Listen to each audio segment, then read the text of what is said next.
नमस्कार, स्वागत है आप सभी का डीडी न्यूज के इस खास बुलेटिन एक्सप्रेस 100 में, जहां हम आपके लिए लेकर आते हैं राजनीति, मनोरंजन, देश दुनिया, खेल और व्यापार जगत की सभी बड़ी खबरों को एक्सप्रेस यानी फटाफट अंदाज में।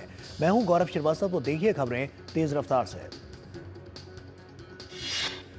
जम्मू कश्मीर में विधानसभा चुनाव के तीसरे और अंतिम चरण के मतदान के लिए सभी तैयारियां पूरी कर ली गई हैं। जम्मू कश्मीर में शांतिपूर्ण और सुचारू रूप से मतदान सुनिश्चित कराने के लिए व्यापक सुरक्षा व्यवस्था की गई है। मंगलवार को जम्मू कश्मीर के 7 जिलों की 40 विधानसभा सीटों पर मतदान कराए जाएंगे। इनमें से 16 सीटें कश्मीर संभाग में और 24 जम्मू संभाग में हैं। इस चरण में 39,18,000 से अधिक मतदाता 415 उम्मीदवारों के भाग्य का फैसला करेंगे। तीसरे चरण में मतदान के लिए 5,060 मतदान केंद्र स्थापित किए गए हैं। जम्मू कश्मीर में तीसरे चरण के लिए कल मतदान होना है। राज्य के मुख्य चुनाव अधिकारी पांडुरंग के पोले ने कहा है कि तीसरे चरण में 5,060 पोलिंग स्टेशन और 39 लाख से ज्यादा वोटर मतदान करेंगे। मुख्य चुनाव अधिकारी ने बताया कि भयमुक्त और शांतिपूर्ण मतदान के लिए चुनाव आयोग की सभी तैयारियां पूरी कर ली हैं। जम्मू कश्मीर के उधमपुर में मंगलवार को विधानसभा चुनाव का तीसरा और अंतिम चरण में मतदान होगा। वहीं मतदान कर्मी ईवीएम मशीन के साथ अपने अपने मतदान केंद्रों पर रवाना हो रहे हैं। उत्तरी कश्मीर के कुपवाड़ा, बारामूला और बांदीपोरा में मतदान को लेकर आखिरी चरण में निष्पक्ष और शांतिपूर्ण मतदान को लेकर चुनाव आयोग की ओर से बड़े पैमाने पर तैयारियां की गई हैं। जम्मू संभाग में आखिरी चरण में निष्पक्ष और शांतिपूर्ण मतदान को लेकर विशेष तैयारियां की गई हैं। इस चरण में जम्मू संभाग के कठुआ, सांबा, जम्मू और उधमपुर जिलों के मतदान केंद्रों के लिए कड़ी सुरक्षा व्यवस्था के बीच मतदान दलों को ईवीएम के साथ रवाना किया गया। हरियाणा के चुनावी रण में सभी दल अपने प्रत्याशियों की जीत सुनिश्चित करने के लिए कोई कोर कसर नहीं छोड़ना चाहते हैं। भाजपा, कांग्रेस, आम आदमी पार्टी और अन्य दलों के दिग्गज जनसभा और रोड शो के साथ जनता के बीच पहुंचकर उन्हें अपनी ओर से आकर्षित करने में लगे हुए हैं। वरिष्ठ भाजपा नेता और रक्षा मंत्री राजनाथ सिंह चरखी दादरी में जनसभा को उन्होंने संबोधित करते हुए कहा कि जहां किसानों, पूर्व सैनिकों और आम लोगों के लिए डबल इंजन सरकार द्वारा किए गए कार्यों का भी जिक्र किया। उत्तर प्रदेश के मुख्यमंत्री योगी आदित्यनाथ ने हरियाणा के भिवानी में एक जनसभा को संबोधित किया। उन्होंने कहा कि हरियाणा में पिछले 10 वर्षों में डबल इंजन सरकार के कारण तेजी से विकास हुआ है, कनेक्टिविटी भी बेहतर हुई है। राहुल गांधी के अयोध्या को लेकर बयान पर सीएम योगी आदित्यनाथ ने बिना नाम लिए निशाना साधा। योगी आदित्यनाथ ने कहा कि दरअसल उनका खानदान ही जिंदगी भर नाच गाना करता रहा है और इसलिए कांग्रेस हमेशा हिंदुओं और सनातन संस्कृति का अपमान करती है।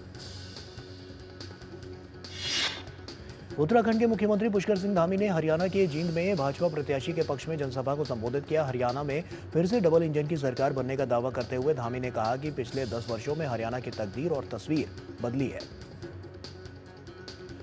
हरियाणा के अंबाला में कांग्रेस सांसद राहुल गांधी और कांग्रेस महासचिव प्रियंका गांधी वाड्रा ने जनसभा को संबोधित किया। उन्होंने पुरानी पेंशन योजना को फिर से लागू करने, विधवाओं, बुजुर्गों और विकलांगों को 6,000 रुपए हर महीने देने की बात कही। राहुल गांधी के हरियाणा दौरे पर हरियाणा के सीएम नायब सिंह सैनी ने कहा कि उन्हें यहां आकर घूमना फिरना चाहिए। उन्होंने कहा कि आरक्षण का विरोध करने के बाद वे कौन सा मुंह लेकर हरियाणा आए हैं। कांग्रेस अध्यक्ष मल्लिकार्जुन खड़गे द्वारा प्रधानमंत्री को लेकर दिए गए बयान पर केंद्रीय मंत्री गिरिराज सिंह ने तंज कसा है। उन्होंने कहा कि मोदी भी हजारों वर्ष तक भारत के लोगों के दिलों में राज करेंगे। बिहार के कोसी में अत्यधिक पानी छोड़ने के कारण आसपास के कई जिलों में बाढ़ आ गई है। नेपाल में हुई लगातार बारिश के चलते कोसी और गंडक नदी में 6 लाख क्यूसेक पानी छोड़ा गया था और इससे राज्य के 22 जिलों में बाढ़ के हालात बन गए हैं। बिहार में भारी बाढ़ के बीच राज्य के उप मुख्यमंत्री सम्राट चौधरी ने केंद्रीय जल शक्ति मंत्री सीआर पाटिल से मुलाकात की। इस दौरान उन्होंने कोसी नदी पर हाई डैम बनाने की भी मांग की। राष्ट्रपति द्रौपदी मुर्मू ने भारत मंडपम में दिल्ली के राम मनोहर लोहिया अस्पताल के 10वें दीक्षांत समारोह में मेडिकल छात्रों को मेडल प्रदान किए। उन्होंने उपाधि पाने वाले सभी छात्रों को बधाई भी दी।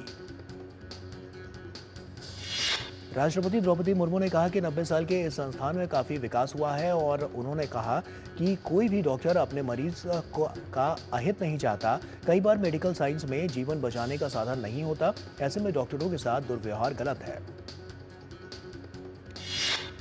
राष्ट्रपति द्रौपदी मुर्मू ने डॉक्टरों से चिकित्सा क्षेत्र में महिला के स्वास्थ्य से जुड़े मुद्दों में शोध करने की अपील की है। उन्होंने कहा है कि टेलीमेडिसिन से बहुत फायदा हो रहा है और अब तो एआई तकनीक का इस्तेमाल किया जा रहा है।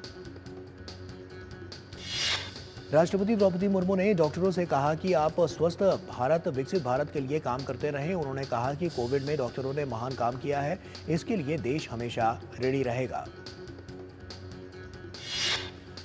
राम मनोहर लोहिया अस्पताल के 10वें दीक्षांत समारोह के अवसर पर स्वास्थ्य मंत्री जेपी नड्डा ने डॉक्टरों से कहा कि समाज आपसे मानवीय व्यवहार की उम्मीद करता है। गरीबों की सेवा आपकी प्राथमिकता होनी चाहिए।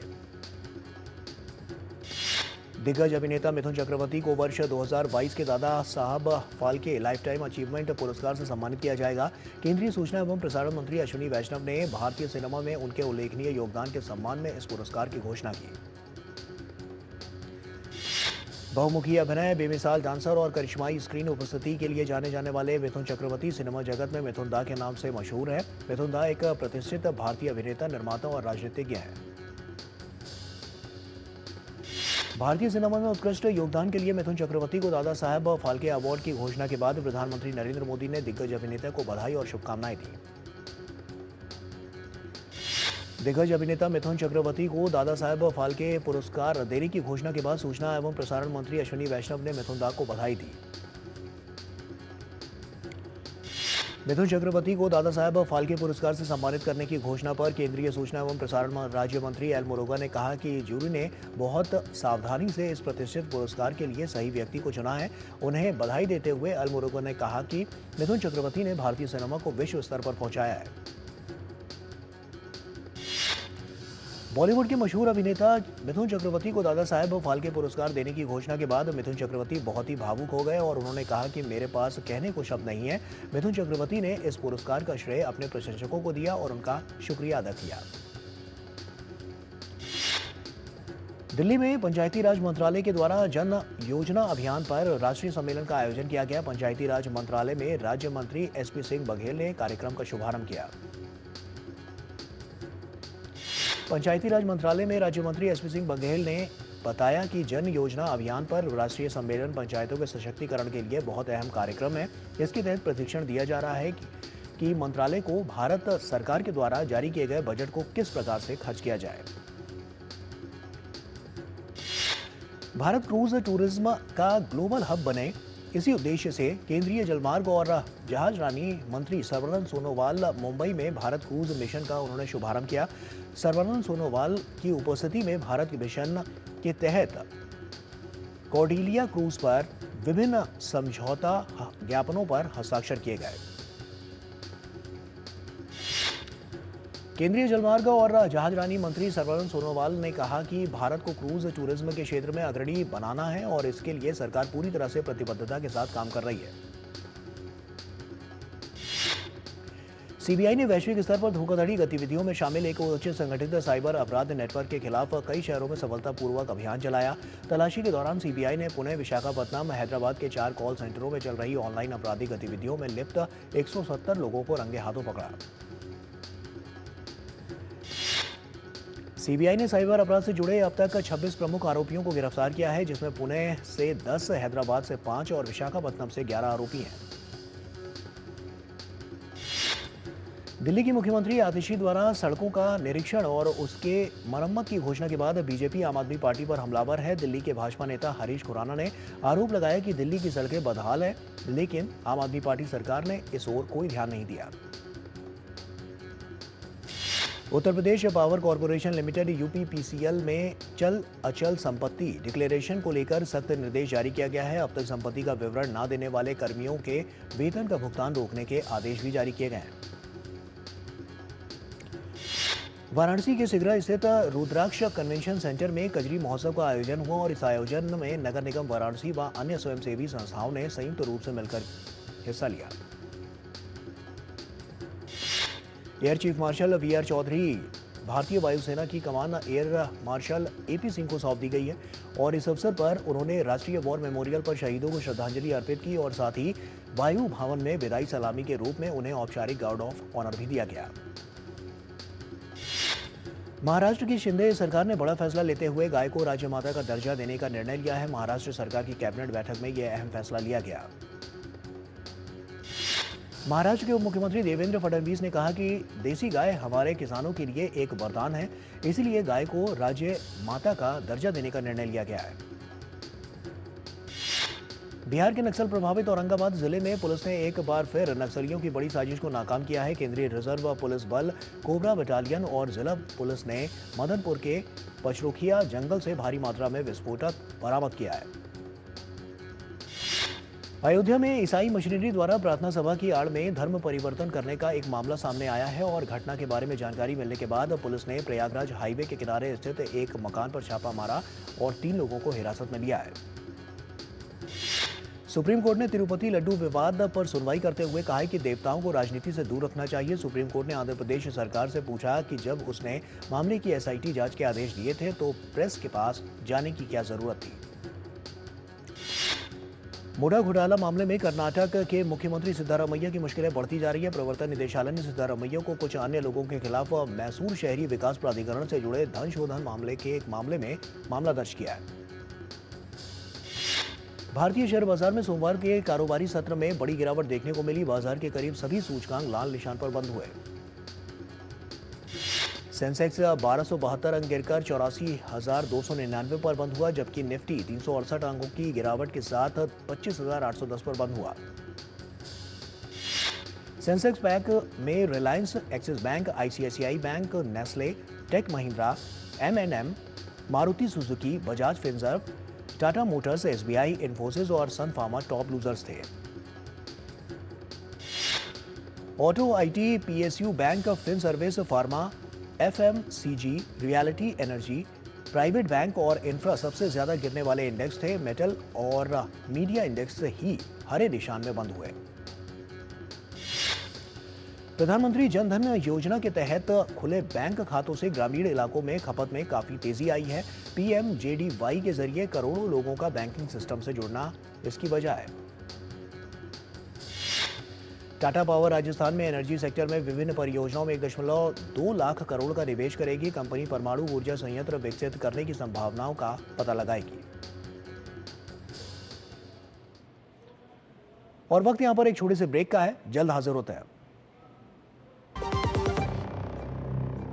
सारी छुर्रियां भर देती हैं, दीवार हमवार कर देती हैं। तो पुट्टी भर ले, हाँ पुट्टी भर ले। वंडर वॉल पुट्टी दे एक परफेक्ट फिनिश। बात जब पीढ़ियों के लिए बनने वाले घर की हो तो जिम्मेदारी बड़ी हो जाती है। गैलेंट समझता है ये जिम्मेदारी। अब डबल एम रिब्स के साथ गैलेंट एडवांस टीएमटी रीबार, निर्माण का रियल हीरो। जिंदगी की हर छोटी बड़ी जरूरत के लिए आप जो सपने सजाते हैं, बस उसी उम्मीद को तो हम सहारा लगाते हैं। SIP आपकी सेविंग्स को आपकी खातिर काम पर लगाएगी।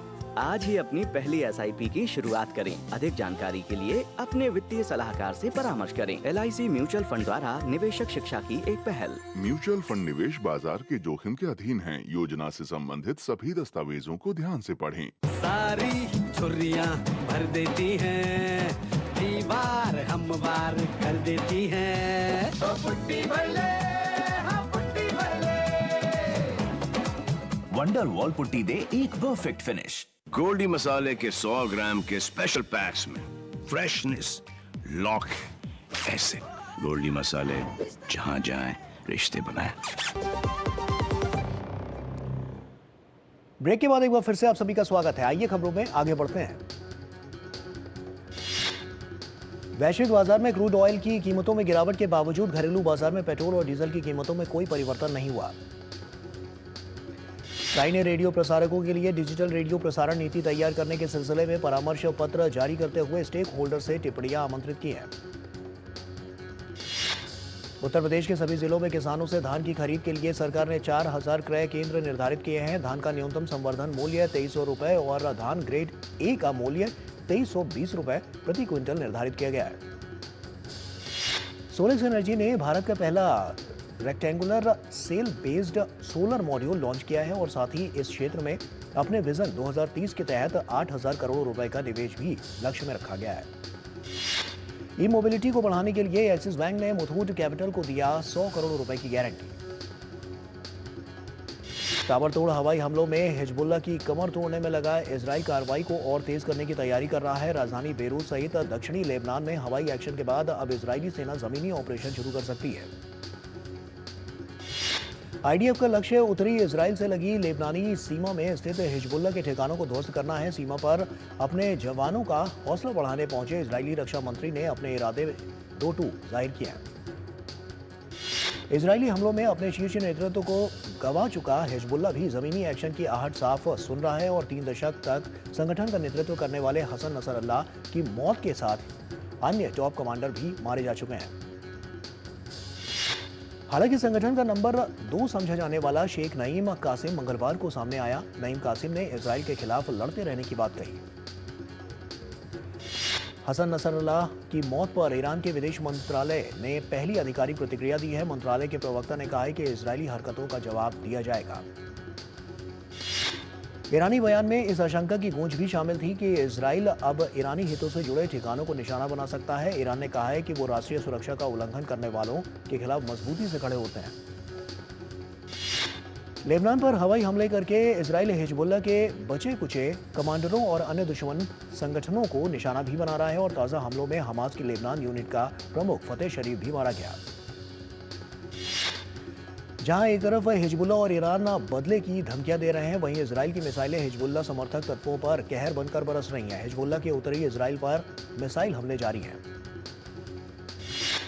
इजरायली हमलों का दायरा यमन तक फैल चुका है और हुदैदा में ईरान समर्थक हूती विद्रोहियों के ठिकानों पर इजराइल ने जोरदार हमले किए। इजरायली सेना के अनुसार गोलान की पहाड़ियों के उत्तरी इलाके में 15 जबकि दक्षिणी गोलान में 20 रॉकेट आकर गिरे। हालांकि इनमें से कई को हवा में ही नष्ट कर दिया गया। संयुक्त राष्ट्र के मुताबिक गाजा पट्टी में लोग अमानवीय हालत में जिंदगी जीने को मजबूर हैं। UNRWA के मुताबिक गाजा के मध्य क्षेत्रों में कचरे के पहाड़ जमा हो रहे हैं। सीवेज का पानी सड़कों पर बह रहा है। परिवार कचरे के ढेर के पास रहने को मजबूर हैं। शरणार्थियों के लिए संयुक्त राष्ट्र के हाई कमिश्नर ने कहा है कि इजराइल के हवाई हमलों के कारण कम से कम 1 लाख लोग लेबनान छोड़कर सीरिया चले गए हैं। उन्होंने कहा कि UN के लोग 4 बॉर्डर क्रॉसिंग पर लोगों का सहयोग कर रहे हैं। जापान के भावी प्रधानमंत्री शिगेरू इशिबा ने कहा है कि 27 अक्टूबर को आम चुनाव कराने की योजना बना रहे हैं। उन्होंने कहा है कि संसद का निचला सदन 9 अक्टूबर को भंग कर दिया जाएगा। दरअसल इशिबा ने आर्थिक सुरक्षा मंत्री साने तकाइची को हराकर देश की सत्तारूढ़ लिबरल डेमोक्रेटिक पार्टी का नेतृत्व चुनाव जीता था। LDP के नेतृत्व वाले गठबंधन ने जापान में संसद के दोनों सदनों में बहुमत हासिल कर लिया है। इसलिए नए पार्टी प्रमुख के रूप में इशिबा का मंगलवार को प्रधानमंत्री चुना जाना तय है। LDP नेतृत्व के लिए इशिबा की ये 5वीं दावेदारी थी। पिछले कुछ वर्षों में उनकी इमेज रक्षा और कृषि की गहरी जानकारी रखने वाले अनुभवी नीति विशेषज्ञ के रूप में बनी है। नेपाल में बारिश के कारण बाढ़ और भूस्खलन से मरने वालों की संख्या बढ़कर 209 हो गई है, जबकि कई लोगों के लापता और घायल होने की खबर है। सुरक्षा एजेंसियों की मदद से खोज एवं बचाव अभियान जारी है। शुक्रवार से पूर्वी और मध्य नेपाल के बड़े हिस्से जलमग्न हो गए हैं। काठमांडू के कुछ हिस्सों में 322.2 मिलीमीटर तक बारिश दर्ज की गई है। भूस्खलन के कारण शनिवार से ही राष्ट्रीय राजमार्ग बाधित है और सैकड़ों लोग विभिन्न राजमार्गों पर फंसे हुए हैं। वहीं लगातार बारिश के कारण कुछ नदियों का जलस्तर भी खतरे के निशान को पार कर चुका है। बाढ़ और भूस्खलन के कारण देश के कई भागों में जनजीवन अस्त व्यस्त हो गया है और कई राजमार्ग और सड़कें बाधित हो गई हैं। सड़कों और घर और पुल क्षतिग्रस्त हो गए हैं। नेपाल स्थित भारतीय दूतावास ने वहां फंसे भारतीय नागरिकों को निकालने के लिए नेपाली प्रशासन के साथ संपर्क बनाए हुए हैं। नेपाल में फंसे भारतीय नागरिकों के लिए दूतावास ने आपातकालीन नंबर भी जारी किया है। ऑस्ट्रिया में पहली बार दक्षिणपंथी फ्रीडम पार्टी ने आम चुनाव जीता है। फ्रीडम पार्टी ने सबसे अधिक वोट जीतकर दक्षिणपंथी पीपल्स पार्टी को हराया। भारत और बांग्लादेश के बीच कानपुर में खेले जा रहे दूसरे टेस्ट के चौथे दिन में बांग्लादेश ने अपनी दूसरी पारी में 2 विकेट गंवाकर 26 रन बना लिए हैं। दूसरी पारी में बांग्लादेश की शुरुआत खराब रही। इससे पहले भारत ने अपनी पहली पारी 34.4 ओवर में 9 विकेट पर 285 रन बनाकर घोषित कर दी है और भारत के ओर से यशस्वी जायसवाल ने सबसे ज्यादा 72 रन बनाए। कप्तान रोहित शर्मा ने 11 गेंद में 1 चौका और 3 छक्के की मदद से 23 रन बनाए। वहीं शुभमन गिल ने 29 रन, ऋषभ पंत ने 9 रन, विराट कोहली ने 47 रन और केएल राहुल ने 68 रन बनाए। महिला टी20 क्रिकेट विश्व कप की शुरुआत 3 अक्टूबर से होगी और इससे पहले वार्म अप मैच आयोजित किए जा रहे हैं और इसी कड़ी में भारत का सामना वेस्टइंडीज से होगा। आयरलैंड और दक्षिण अफ्रीका के बीच खेली गई 2 मैचों की टी20 सीरीज 1-1 की बराबरी पर खत्म हुई है और सीरीज के दूसरे मुकाबले में आयरलैंड ने दक्षिण अफ्रीका को 10 रनों से हराया। बेंगलुरु में रविवार को बीसीसीआई सेंटर ऑफ एक्सीलेंस का उद्घाटन किया गया और इस मौके पर एनसीए के नाम को बदलकर बीसीसीआई सेंटर ऑफ एक्सीलेंस किया गया। सेंटर के मुख्य मैदान पर दूधिया रोशनी और अत्याधुनिक प्रसारण सुविधाएं भी हैं। अगर कभी किसी मैच की मेजबानी करने के लिए इस स्थल की आवश्यकता होती है तो इसका इस्तेमाल किया जा सकता है। ओलंपिक की मेजबानी को लेकर भारतीय सेना भी सक्रिय हो गई है। दिल्ली के मानेकशॉ सेंटर में आयोजित आर्मी स्पोर्ट्स कॉन्क्लेव में 12 साल बाद होने वाले इस ओलंपिक की तैयारी का ब्लूप्रिंट पेश किया गया। इस अवसर पर केंद्रीय खेल मंत्री मनसुख मांडविया ने भारत को एक खेल महाशक्ति में बदलने के लिए कुशल खेल प्रशिक्षकों की महत्ता पर प्रकाश डाला। ओलंपिक में पहला रजत पदक जीतने वाले star shooter colonel Rajyavardhan Singh Rathore ने खेलों में सेना के योगदान पर बल दिया है और राठौर ने कहा है कि सेना ने खेलों में हमेशा ही देश का मान बढ़ाया है। फ्रांस के मिडफील्डर एंटोइन ग्रीजमैन ने अंतर्राष्ट्रीय फुटबॉल से संन्यास ले लिया है। ग्रीजमैन ने सोशल मीडिया पोस्ट के जरिए संन्यास की जानकारी दी। ग्रीजमैन लगभग 1 दशक तक फ्रांस की टीम के सबसे अहम खिलाड़ी रहे। इटली के यानिक सिनर ने चाइना ओपन के सेमीफाइनल में प्रवेश कर लिया है। सिनर ने क्वार्टर फाइनल मैच में चेक खिलाड़ी को हराया।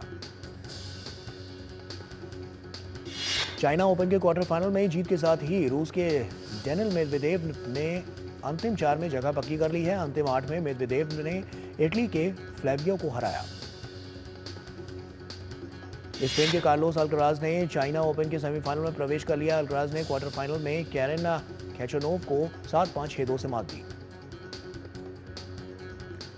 Akshay Kumar starrer Sky Force 2 अक्टूबर 2024 को रिलीज के लिए तैयार है और ये एक्शन थ्रिलर फिल्म है। स्काई फोर्स में अक्षय कुमार दिखेंगे भारतीय वायुसेना अधिकारी के रोल में। फिल्म भारतीय वायुसेना की जीत पर बेस्ड है। जूनियर एनटीआर और जानवी कपूर की फिल्म देवारा ने रिलीज के तीसरे दिन भी बॉक्स ऑफिस पर शानदार कलेक्शन किया है। देवारा ने 100 करोड़ रुपए से ज्यादा की कमाई की है।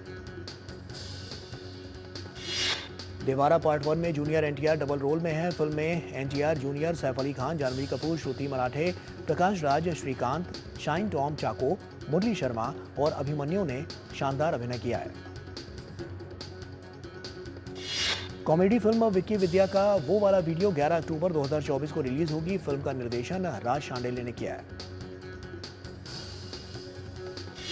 विक्की विद्या का वो वाला वीडियो में तृप्ति डिमरी और राजकुमार मैरिड कपल्स के रोल में है। प्राइवेट वीडियो लीक होने पर कपल्स किस तरह से रिएक्ट करते हैं फिल्म में मजेदार तरीके से दिखाया गया है। Ananya Pandey starrer film CTRL 4 October 2024 को OTT प्लेटफॉर्म नेटफ्लिक्स पर रिलीज होगी। CTRL फिल्म में आर्टिफिशियल इंटेलिजेंस के बारे में दिखाया गया है। अनन्या पांडे का रोल AI को अपनी लाइफ को कंट्रोल करने की पावर देती है।